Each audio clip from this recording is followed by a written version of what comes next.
So, thinking about the pursuit of happiness, what do we mean when we talk about the pursuit of happiness? What is it? Is it our journey? There's a sense of travel. Is it our journey to a certain destination? Because usually when we travel, we are going on a journey, we have a destination in mind. And this journey, the pursuit of happiness journey, it seems to have an end in mind, and that end is happiness. The confusing part for us humans is that being on a path seems to signify that there's going to be a destination where we're going to arrive and then be there.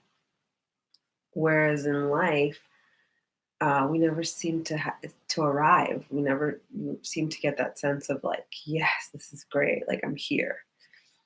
Or if we do have that sense or sensation, it happens quite rarely, and it happens for a short period of time, like when we fall in love, or when we finally get that job that we were trying to get, or when we get that house, or when we finally have the baby that we wanted.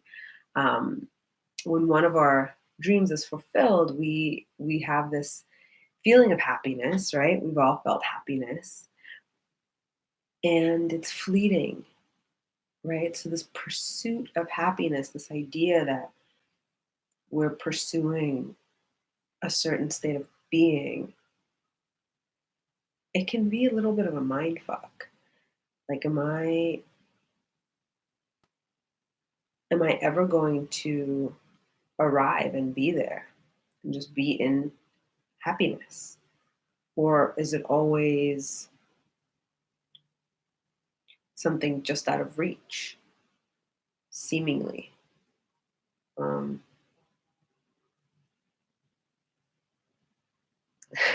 and of course, it's more nuanced than that. Of course, the real quantum um, magic is that we do get to arrive at happiness. That is somewhere where we get to rest. And the only real change in thinking that's required is recognizing that it is not an outward place, and it's not even an experience. Instead, is an inner state of being.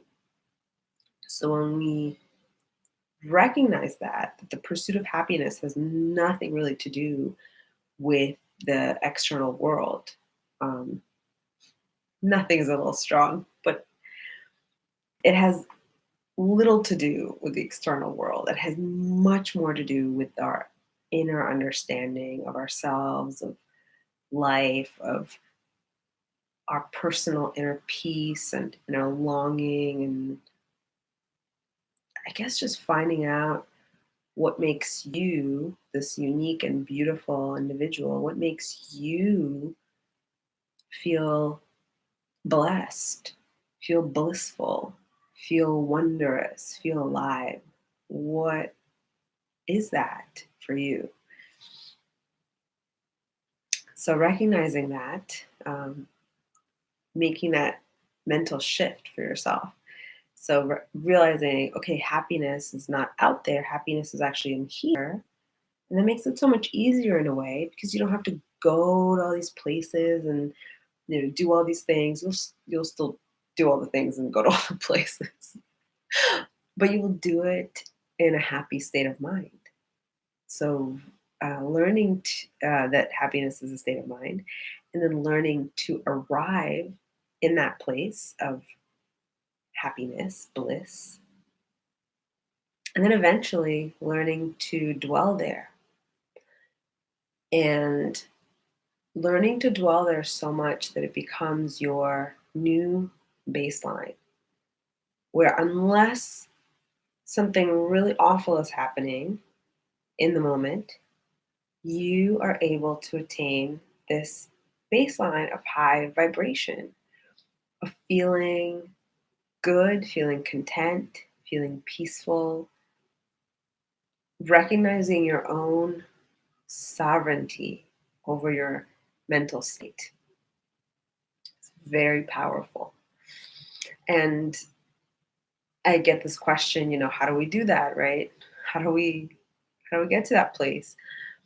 And there's a very powerful practice that's totally mainstream and totally revolutionary if you use it, this practice, this tool, in a way to help yourself continue on that path toward understanding of your inner world.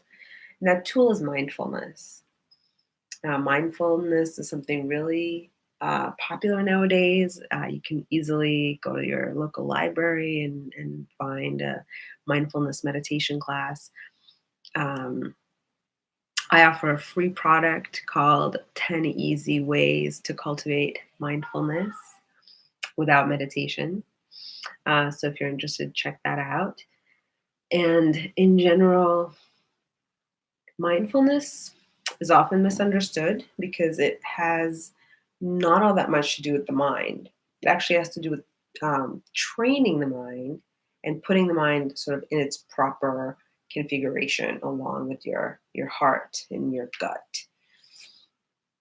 So mindfulness practice is our number one tool and ally in this game.